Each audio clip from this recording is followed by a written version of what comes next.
सत श्री अकाल भाइयों बहनों, सबसे पहले तो मैं अपने बहुत सत्कार योग्य भाई अमृत ढिल्लन जी को धन्यवाद देता हूं कि उन्होंने इस प्रोग्राम में मुझे आने का मौका दिया। और दूसरा, मैं इंडो कनाडा वर्कर्स एसोसिएशन को बहुत दिल से शुक्रिया अदा करता हूं कि उन्होंने इतने प्यार से, इतनी शिद्दत से इस श्रद्धांजलि समारोह का आयोजन किया। कुछ महीने पहले ढिल्लन साहब की मेहरबानी से मुझे बीवी प्रकाश कौर जी के अंतिम संस्कार में शिरकत करने का मौका मिला और उनकी मेहरबानी से मुझे शहीद भगत सिंह के परिवार से जो जीता जागता रिश्ता था, जो खून का रिश्ता था, जो शरीर का रिश्ता था, वो महसूस करने का मौका मिला।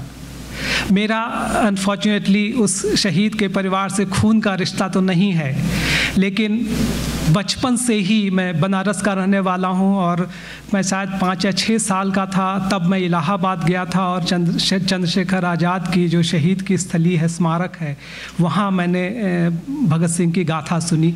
और तब से मैं 5-6 साल का रहा हूँगा, तब से मुझे लगता है कि भगत सिंह से, उनके परिवार से, उनके विचारों से एक दिल का रिश्ता है।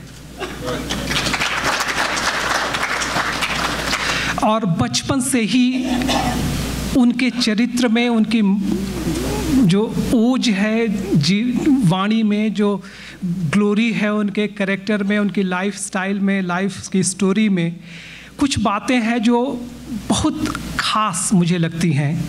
सबसे बड़ी बात है कि उनका जीवन पूरा देशभक्ति के लिए और देश के लिए एक त्याग का एक अद्भुत नमूना था। उन्होंने कहा था कि मरकर भी न जाएगी मेरी वतन की उल्फत, मेरी मिट्टी से भी खुशबुए वतन आएगी। मैं समझता हूँ कि देशभक्ति का नाम लेने वाले तो बहुत हैं, देशभक्ति के नाम पे पेंशन लेने वाले और मंत्री पद बनने वाले तो बहुत हैं, लेकिन जिस ईमानदारी से उन्होंने अपनी ज़िंदगी बिताई और जिस पैशन से उन्होंने सेल्फलेस, निस्वार्थ जिस तरीके से उन्हें देश के लिए सेवा किया, सेवा की, अपनी ज़िंदगी का हर पल गुजारा, वो हम सब के लिए बहुत बड़े इंस्पिरेशन की बात है। वफ़ा का दम तो यूं भरते हैं दुनिया में सब, लेकिन वफ़ा के नाम पे मर मिटना किसको आता है। मैं समझता हूँ कि इतनी छोटी सी उम्र में, मेरा सुन के उनके बारे में, सोच के भगत सिंह के बारे में मेरे रोंगटे खड़े होते हैं अभी भी, कि इतनी छोटी सी उम्र में कैसे उस तरह की सोच आई होगी। मुझे मालूम है कि वो खानदानी देशभक्तों का परिवार रहा है और जनरेशन्स ने देश के लिए कुर्बानी दी है, लेकिन इंटेलेक्चुअली उतनी छोटी उम्र में कितना गंभीर सोच उन्होंने पाई थी, मेरे रोंगटे खड़े होते हैं। और सबसे बड़ी बात है कि उतनी छोटी सी उम्र में उन्होंने न केवल अपने दिल से बल्कि सारे हिंदुस्तानियों के दिल से डर का जो भाव होता है वो मिटा दिया। अंग्रेजों का डर, जिंदगी का डर और मौत का डर भी। और दूसरी बड़ी बात यह है कि आज़ादी में बहुत से लोगों ने अपनी जान गंवाई, लेकिन सब लोग तो भगत सिंह की तरीके से याद नहीं किए जाते हैं। क्यों? क्योंकि मेरे विचार में न केवल जो सैक्रिफाइस की स्पिरिट थी, बल्कि जो पूरा जो होल विजन था उस शख्सियत का, वो एक सितारे के तरीके से अलग चमकता है। और इंटेलेक्चुअली उनकी जो फोर्स थी, जो पावर थी, इंटेलेक्चुअल पावर थी, वो शायद उनकी जो फिजिकल लिमिटेशंस थी उनसे कहीं बहुत ज़्यादा बढ़ के थी। और ये बहुत ध्यान देने की बात है कि उनकी जो स्ट्रगल थी, उनका जो त्याग था, उनका जो बलिदान था, वो किसी एक आदमी के लिए नहीं था, किसी एक धर्म के लिए नहीं था, किसी एक परिवार के लिए नहीं था, किसी एक कम्युनिटी के लिए नहीं था, बल्कि एक इंसानियत का संघर्ष था उनका। और वो समाज को न्याय के रास्ते पर, भाईचारे के रास्ते पर और सामाजिक सद्भाव और दोस्ती के फाउंडेशंस पे बनाना चाहते थे। और इसीलिए उनका जो संघर्ष था वो अंग्रेज़ों के खिलाफ, किसी एक अंग्रेज के खिलाफ या किसी एक हुकूमत के खिलाफ नहीं था। उनका जो संघर्ष था, उनका बलिदान था, एक सामाजिक, नई सामाजिक संरचना के लिए था। और ये भी है कि शहीद शब्द का बहुत तरीके से इस्तेमाल हो रहा है। उन्होंने जो बलिदान दिया वो किसी एक भी निरीह और बेकसूर की हत्या के पक्ष में वो नहीं थे।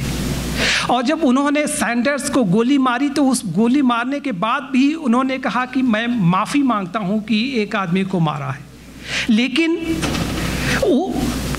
वो नॉन वायलेंस में महात्मा गांधी के सिद्धांतों से सहमत नहीं थे, उनका अलग नज़रिया था। लेकिन किसी भी बेकसूर को, किसी भी निरीह आदमी को सताने के या अब उसको फिजिकली एलिमिनेट करने के पक्ष में नहीं थे। उन्होंने जब लाहौर की असेंबली में बम फेंका तो ये एक मिसाल है या बेमिसाल है कि उन्होंने अपनी जान की जोखिम लगाई, लेकिन किसी भी एक आदमी को भी उस हॉल में उन्होंने खतरा नहीं पहुंचाया, उसकी जान को नहीं पहुंचाया। ये एक नए तरह का आंदोलन था उनका। वो अपने विचारों को उस माध्यम से दुनिया के सामने रखना चाहते थे और अपना संघर्ष आगे बढ़ाना चाहते थे।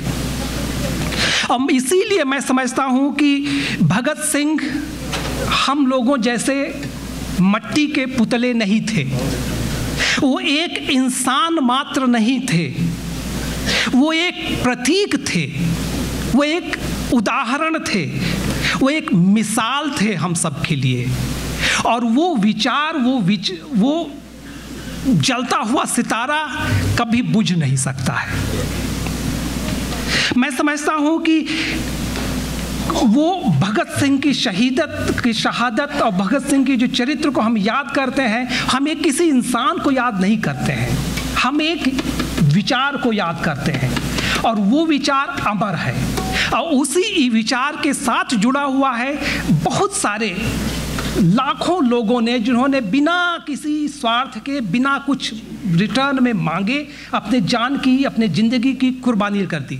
हम भगत सिंह को याद करते हैं तो उन सब लाखों लोगों को भी याद करते हैं।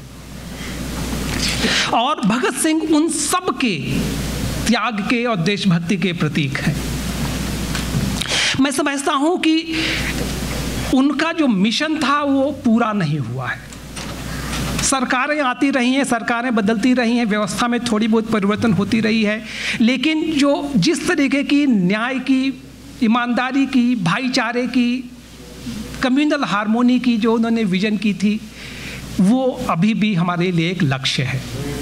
मैं समझता हूँ कि उनको हम भगत सिंह की शहीदी दिन पर हम उनको श्रद्धांजलि दें तो कैसे दें।